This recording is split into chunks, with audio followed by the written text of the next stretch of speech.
sino dito excited? Amen! Sino dito sabik na? Sabi mo sa katabi mo, kapatid, huwag mo muna akong pakilaman. Alright? So this is my first preaching in 2018 sa Jacob. Sino nagulat ako preacher? Ako na nagulat ako eh. Ako ba na preacher? So we are in the second week of our new series, The Way. Sabi natin, The Way. Hindi to, second week pa lang, ang dami mo nang natututunan. Kung bira second week pa lang, first week, napuno ka na ng excitement kay Lord.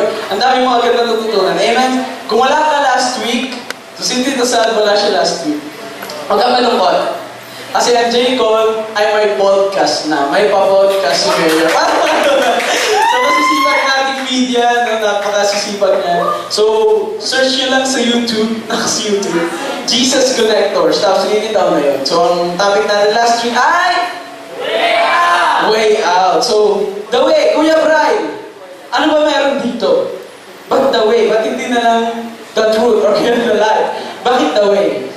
Bakit the way? Kasi paglabas mo dyan, may iba't ibang klase ng pamamaraan ang mga kabataan ayon sa pamumuhay nila. May iba't ibang klase ng pamumuhay ang kabataan. Tulad ng ano?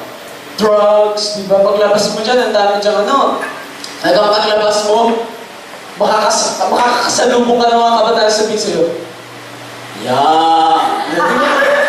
ba magugulat ka? Kasi yun yung buhay nila. No, paglabas mo dyan, makikita ka dyan mga kabataan, ang way ng life nila is porn, no, rebellion, etc., etc. Ang dami nilang daan, no? Yun yung tinatawag nilang, halimbawa, drunk is life. Eh, mga nakarinig ba kayo gano'n? Selfie is life, tambay is life, inom is life. No, makakita kayo ng mga kabataan gano'n. Alright? So now the main question of this series is, which way will you choose? Saan ka dadaan? Knowing that there are many contaminated ways of living in the present age of this generation, saan ka dadaan? Tanong mo yung katabi mo, kapatid, taga saan ka? Huwag kang sumaya. Huwag mo baka sumaya. Taga saan ka? No? So, which way will you choose? Alright, dito sa series natin, may mga ruta tayong dinadaanan. So, dito nasayahan ka sa ruta last week. Ruta. Alam niyo yung ruta, yung dinadaanan. So, may mga ruta tayong dinadaanan. Last week, yung ruta natin is, way out. So, lumabas tayo. Ngayon, papasok tayo sa panibagong ruta. Ano yung panibagong ruta natin? Pakita nga natin, Apple. Ano yung panibagong ruta? Way back. Ba't way back? Ba't una yung way out? Bago nag-way back? Pwede namang way back, tsaka na lang mag-way out. Sa tingin niyo bakit? Bakit? Kasi ito, your current status is not your original identity. Makakita ka sa labas ng mga kabataan na drug is life, self is life, no? Inom is life. That's their current status. At our current status is not our original identity. Hindi tayo yun. Kung iniisip mo na inom is life, no, that is not your original identity. Kaya nagkaroon tayo ng way out. Yung current status na iniisip mong drug is life, hindi ka talaga para doon. So, ginawa natin, doon sa current status, nag-way out tayo. Nakukuha nyo? Umalis tayo doon. Ngayon, pag alis mo doon, bawal kang mag-stay. Tapos bahala ka na sa buhay mo. Kasi babalik at babalik ka doon. So, you need to be aware of your original identity. Kaya meron tayong way back. Nakuha natin? Your current status is not your original identity. Sino dito excited? So in short, ang pag-aaral natin ngayong gabi ay way back. Sige, manalangin tayo. Pwede ba ng lahat tayo yumuko? Bibigat at manalangin. Let's pray, Lord. Maraming salamat po sa oras nito na binigay niyo po sa amin. We are excited to know more from you, God. Holy Spirit, be with us, Lord. Open up our hearts. Let everyone each of us be teachable. Tanggapin namin ang iyong salita na may pagpapakumbaba. Panginoon, tulungan niyo ako, Holy Spirit, as I preach your word, O God. Hallelujah. Let there be compassion, let there be love and unity according to your Spirit and to your will. Holy Spirit, show us the will of the Father. Maraming salamat po. Patuloy ka maghari at matakila sa aming buhay. Ito po ang aming dalangin. Sa pangalan ni Jesus. Amen. So dito sa way back, pag-uusapan natin is the parable of the prodigal son. Sino dito nabasa mo na yan? Ay, mukha nang iba. May pagsiko pa yung iba eh. Alam niyo na ba yan? Yung parable of the prodigal son? I believe lahat tayo alam na yan. But we will dig a little deeper in this topic. Ngayon ang tanong, bakit kinento ni Jesus Christ itong parable na to? Itong parable na to. Bakit niya kinento? Doon muna tayo papasok. Bakit kinento ni Jesus Christ yung parable of the lost son? Anong meron doon? Anong senaryo? Ganto kaya, sabi sa Luke chapter 15, verses 1 to 2. Basahin natin lahat. 1, 2, 3, ready, go. Now,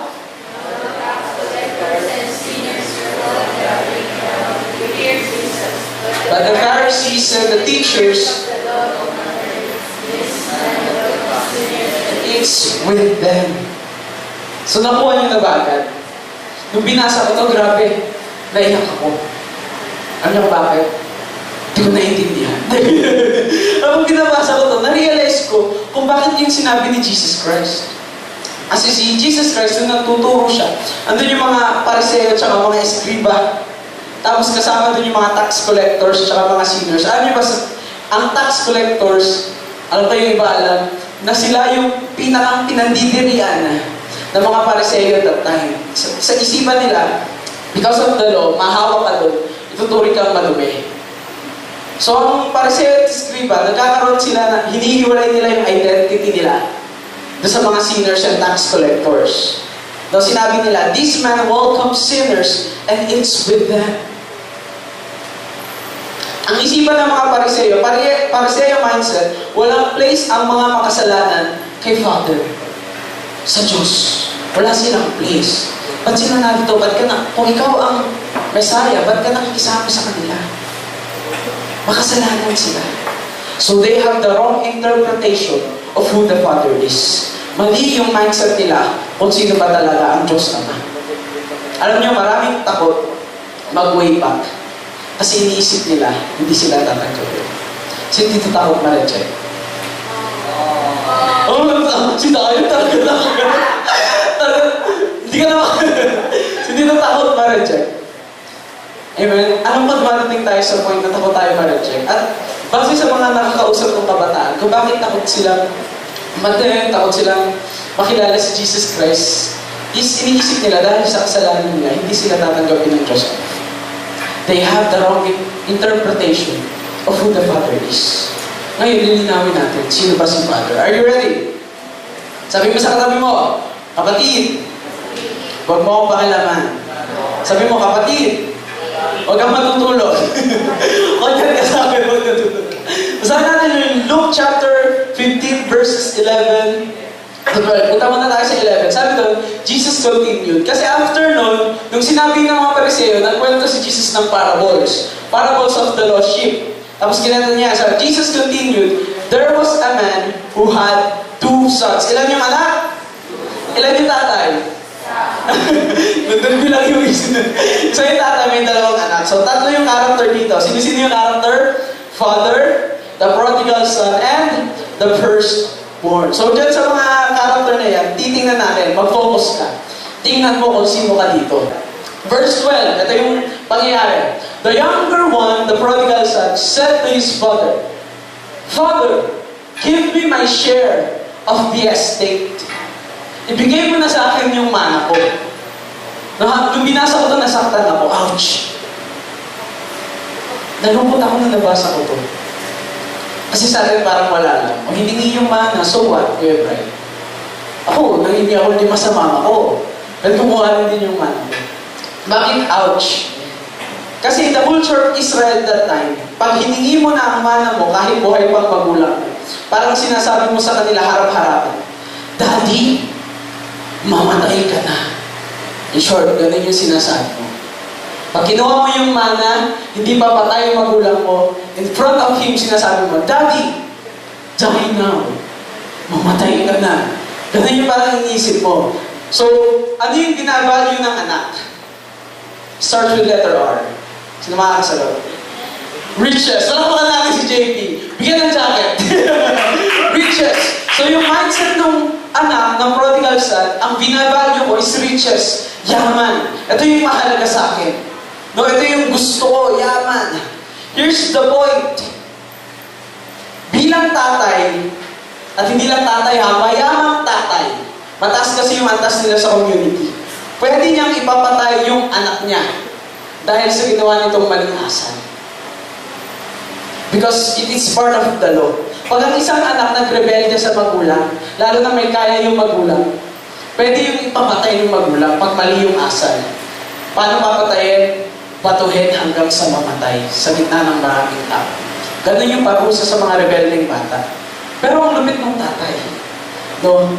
Mali yung asal ng anak niya, pero anong sagot ng tatay? Basahin natin. Tuloy na, verse 12. So he divided his property between them. Wow! Nakuha yun. Pwede siyang ipapatay. Parang sinasabi ng anak, Daddy, mamatay ka na. Bis lang, akin na yung yaman ko. Tatambay pa ako with my chonkies. Ganyan yung sinasabi ng anak. At pwede siyang ipapatay ng tatay niya, pero nasabi ng tatay niya, sige, ibibigay ko. So parang sinasabi ng father, anak, I can kill you. Dahil sa maling asal mo, I can kill you. Because I have the right to do so. Pero ayoko. Bakit? Kasi mahal kita. So number one, we can know that the Father is a loving Father. The Father is a loving Father. So yung anak, kung ang mindset niya, riches, yaman, sa tingin niyo, anong mindset ng tatay? Starts with letter R? Wow! Religion. Religion ba? Sa tingin niyo, religion yung mindset ng tatay. Bibigay ko sa iyo to kasi may religion ka. Alam? Relationship. Sino dito first-timers? First time mong matin dito? Or first time ka nakatin sa mga ganitong gathering? You know what? We are not promoting religion. We are promoting relationship with the Father. Okay, ano ba pinagkaiba ng religion sa relationship? Kasi pag religion, it means belief. Try mo pumunta dyan, lumabas ka, pumasok ka ng isang bahay dyan. Tapos sabihin mo sa magulang mo, Mama, nanay kita. Ha? Hindi kita anak, sino ka? Akit pa kayo ka, no? No, ma. I'm your son. I'm your child. Bakit? Kasi naniniwala ako na nanay kita. Pwede ba yun? Naniniwala kang nanay mo yun, pero hindi mo nanay. Hindi. Bakit ka magkakaroon ng... Bakit ka tatawagin anak ng magulang mo? Kasi may relasyon ka sa kanya. And that's how we are called child of God. Kasi may relasyon tayo sa kanya. We are not promoting religion. We are promoting relationship. Tuloy natin. Luke chapter 15 verse 13.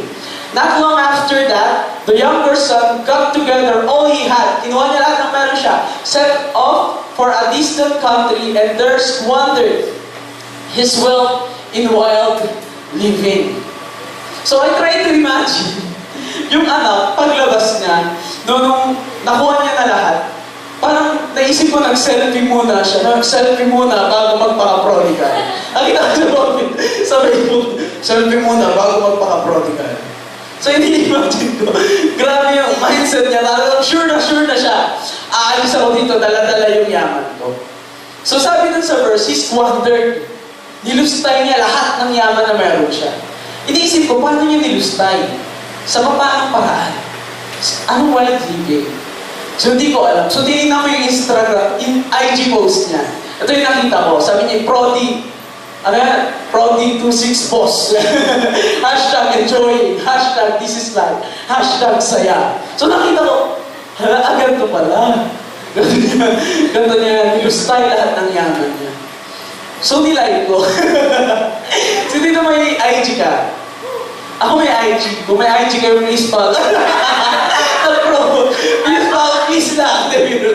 So nakikita ko yan. So sabi niya, hashtag enjoying, hashtag this is life, hashtag saya. So this is the dream of every youth outside, that they can all have everything they want. Gusto ko to. Gusto ko yan. Gusto kong sumika. Gusto kong makuha lahat ng gusto ko. Gusto ko siya, pero hindi niya ako gusto. Ayan. This is the dream of every youth. So, tinanong ko ba? This is the dream of every youth. So, masaya siya. Talagang enjoying. This is life. Saya. Until. Sabi mo sa katabi mo, until. Verse 14, sabi doon, after he had spent everything, there was a severe famine in the whole country, and he began to be in need. He began to be in what? In need. Nangailangan siya. Verse 15, so he went and hired himself out to a citizen of that country, who sent him to his fields to feed pigs. Sumanap siya ng trabaho. Ano nakuha niya? Taga-kain. Yung taga-kain. Tagapagpakain ng baboy. Verse 16, he longed to fill his stomach with the pods that the pigs were eating. Habang tinitingnan niya yung baboy na mamumaya, parang ang sarap na na. Magutom, ano kaya lasa mo? So, i-imagine mo. Dahil sa gutom niya, gusto na niyang kainin. But, no one, sabi mo, no one gave him anything. In short, it's game over. Game over. Wala na asking. Yung tatlo niyang buhay sa games, naubos na. Lahat ng meron siya, naubos. It's game over. Maybe, you're in the situation now, nakatulad ni Prodigal siya. No, akala mo masaya yung ginagawa mo ngayon. Akala mo masaya yung mga ganito. Yung mga ways na mga kabataan sa labas. No, hindi ko nilalahat. Yung mga drugs, akala mo yun yung masaya. Dapat marami, pag may nagte-text sa'yo, pag-isip mo ng umaga, kumain ka na ba? Sure. Akala mo, yun yung masaya. No, akala mo, tuwing iinom ka, mawawala yung problema mo. Pero pag uwi mo, marirealize mo na sasaktan ka pa rin pala. Pag uwi mo, pasok ka ng kwarto mo, naiiyak ka. Sabi mo, Kuya Brylle, hindi ako maiiyak. Bakit? Wala akong kwarto.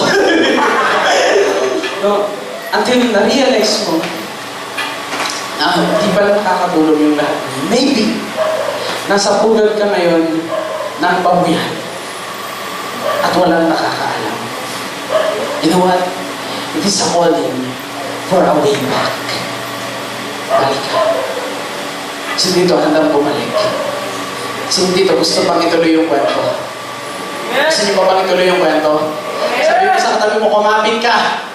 Eto na! Huwag kang bibitaw! Huwag mo kapitan yung baba. Right? Verse 17 ng chapter 15. When he came to his senses, na-realize niya, no? Sabi niya, he said, how many of my father's hired servants have food to spare? And here I am, starving to death. Verse 18, I will set out and go back. Sabi niyo, go back. Go back to my father and say to him, Father, I have sinned against heaven and against you. Verse 19, I am no longer worthy to be called your son. Make me like one of your hired servants. So nung na-realize nung anak kung ano yung ginawa niya at nasa na siya, nagdesisyon siya, babalik ako. Tapos ini-imagine ko, sabi niya dyan, and he said, and I will go back to my father and say to him, nagpa-practice siya, Father, I have sinned against heaven and against you. So nagpa-practice na siya kung ano yung sasabihin niya sa tatay niya. Ini-imagine ko, baka kausap niya yung baboy, di ba? Hawak-hawak niya sa pisngi, Father, I have sinned against heaven and against you. Makinig ka, baboy ka. Father, I have sinned against heaven. Kinakabisado niya. So nagpa-practice siya pagbalik niya sa tatay niya. So, nagpa-practice siya, no? So, I try to imagine kung paano niya ginagawa yun. Kung paano niya inaayos yung puso niya pagbalik sa tatay niya. Pero one thing is important. Ano yun? Verse 20. So, he got up and went to his father. Maybe you are now in the time of realization. Parang nalayo ko na kay Lord, ha? Parang dati ganito pa ako, ha? Parang dati, nag-worship ako. Taas ngayon, ganun na lang. Parang dati yung devotion ko, 10 pages na yun, 10 words na lang. Kasama pa yung verse. Parang ngayon, yung prayer ko, 3 seconds na lang, ah. Tapos yung naman, Lord, yung prayer ko kahapon, yun na rin yung prayer ko ngayon. Now, maybe you are in a realization mode. But God is telling you, verse 20, go up and go back to your father. Why? Verse 20. Ito matindi. But while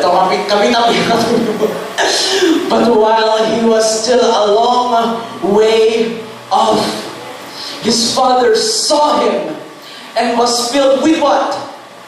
With compassion for him. He ran to his son, threw his arms around him, and kissed him.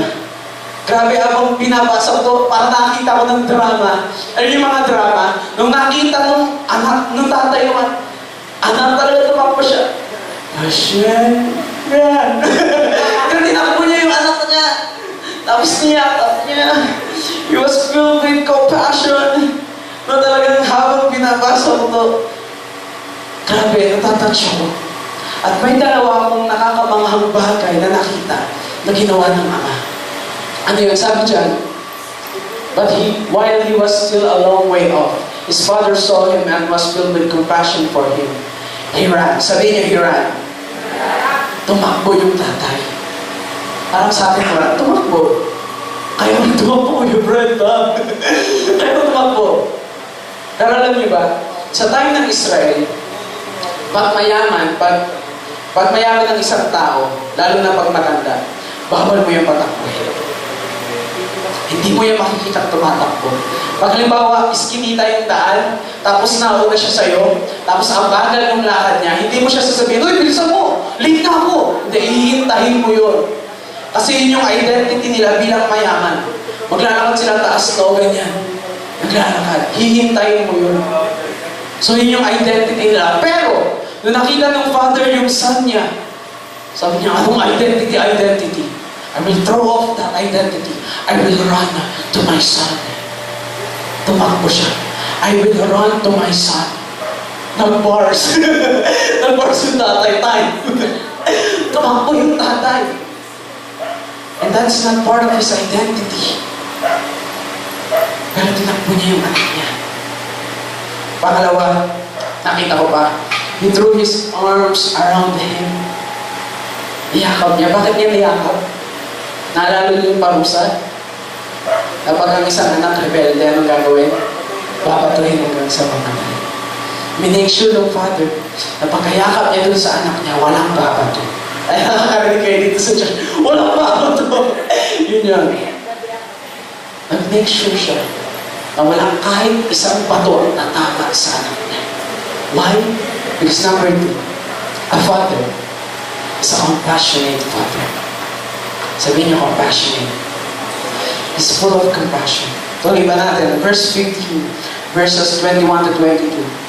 The son said to him, Father, I have sinned against heaven and against you. I am no longer to you. Habang hindi pa tapos, shh. Sabi ng tatay. Verse 22. But the father said to his servants, Quick! Bring the best robe and put it on him. Put a ring on his finger and sandals on his feet. This is a calling for restoration. Alright, nakuha ba natin? Verse 23. Bring the fattened calf and kill it. Let's have a feast and celebrate. For this son of mine was dead and is alive again. He was lost and is found. So they began to celebrate. So nung bumalik yung anak, ano yung son's expectation? Verse 21, yung expectation niya. Gawin mo na lang ako mahindi. Yun yung expectation niya. Pero ano yung father's provision? Anong alilin? Madali. Ilabas ang pinakamagandang robe. Suotan mo lang sa tinang sandals mo. I try to imagine kung paano sinusuotan ng ama yung anak niya. Ang layo ng pinuntahan mo. Ang dumi-dumi mo na. Pagod na ka na. I try to imagine. Siguro pinaliguan pa na yan. Tadama ba? Pinapaliguan kita ng bata. So I try to imagine kung paano ni-restore ng tatay yung anak niya. Here we can see that the Father is a gracious Father. But His grace, justice, is you get what you deserve. Nagrebelde ka sa akin, papatuhin ka sa mga tayo. You get what you deserve. Mercy, what is mercy? You don't get what you deserve. Nakasala ka, sige. Gagawin kitang alipin. Alipinin na lang kita. You don't get what you deserve. Grace, you get what you don't deserve. Hindi ka alipin. Anak kita. Balik ka sa akin. Grace is getting what we don't deserve. But grace is not a license to sin. Right? Hindi siya lisensya. Oh, papatawarin naman pala ako na magkakasala na ako na magkakasala. No! Because grace is our motivation to be righteous in front of God. Knowing that we get what we don't deserve. Makasalanan tayo, pero tinanggap tayo ng Ama. He's a God of justice, but He loves us. Yun yung motivation natin para maging righteous sa harapan ng ating Ama. Nakukuha ba natin? Sabi ng verse 23, bring the fattened calf and kill it.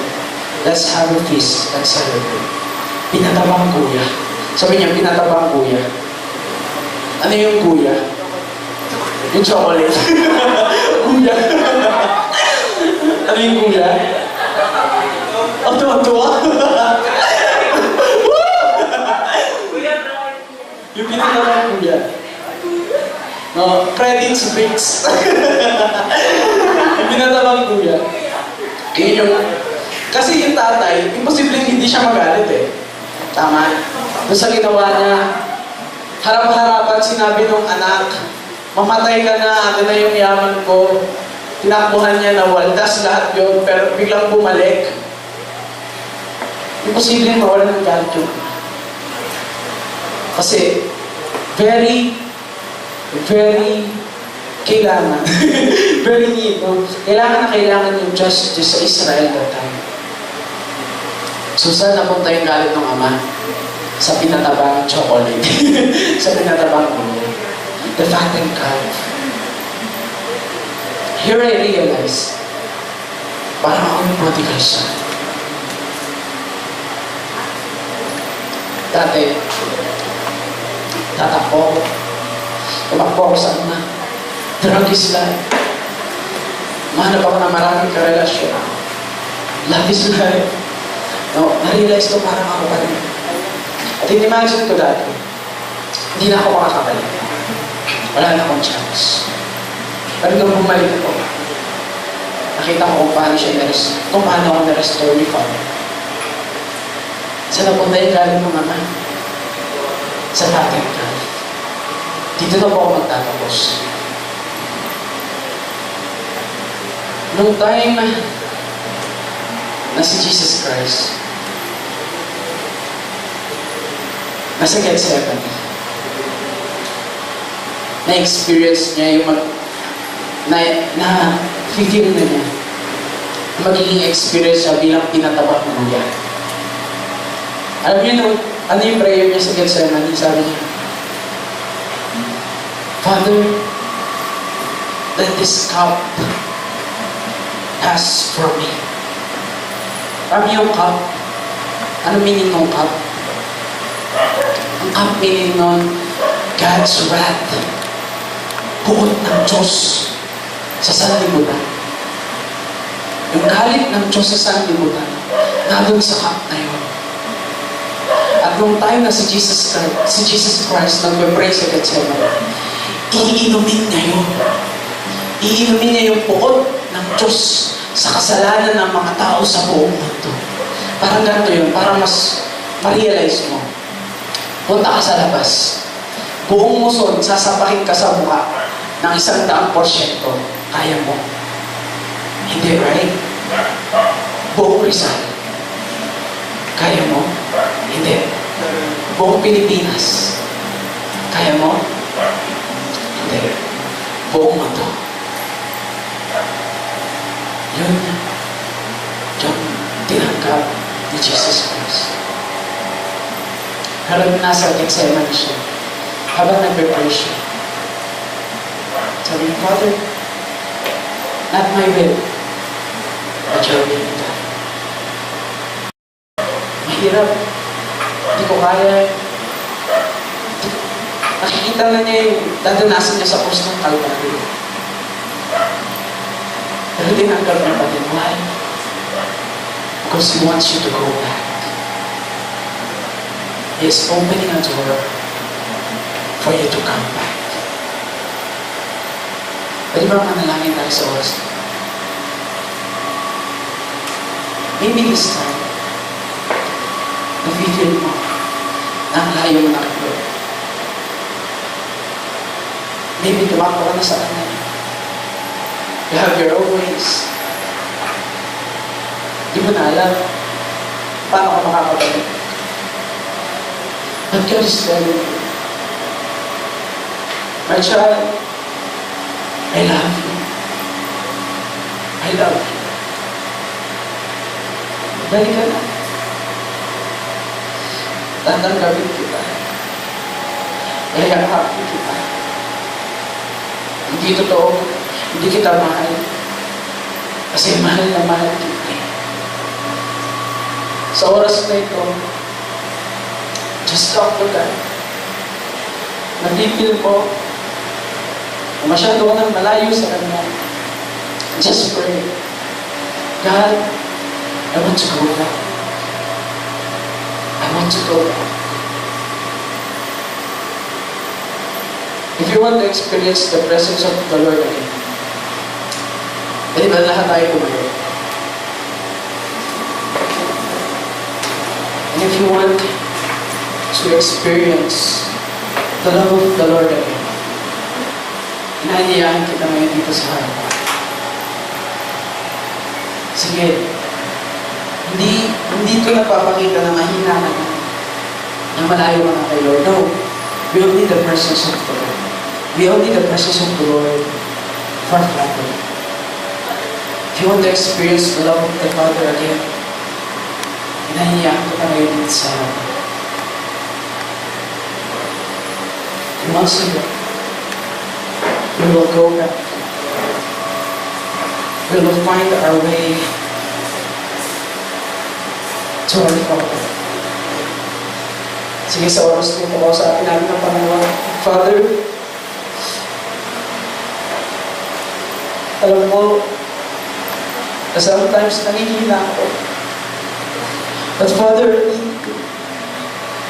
this time I know that you will restore me. God is telling you, anak, naalala mo pa ba dati? Paano ka mag-worship? Anak, naalala mo pa ba dati? Yung malupit mong devotion. Anak, naalala mo pa ba? Pag i-worship ako ng congregation, ikaw yung grabe mag-worship sa akin. Anak, it will be restored. It will be restored. Babalik yun. Babalik yun. In the name of Jesus, we come back to our Father. In the name of Jesus, we come back to you, Father. Hallelujah, hallelujah. Salamat po, Panginoon.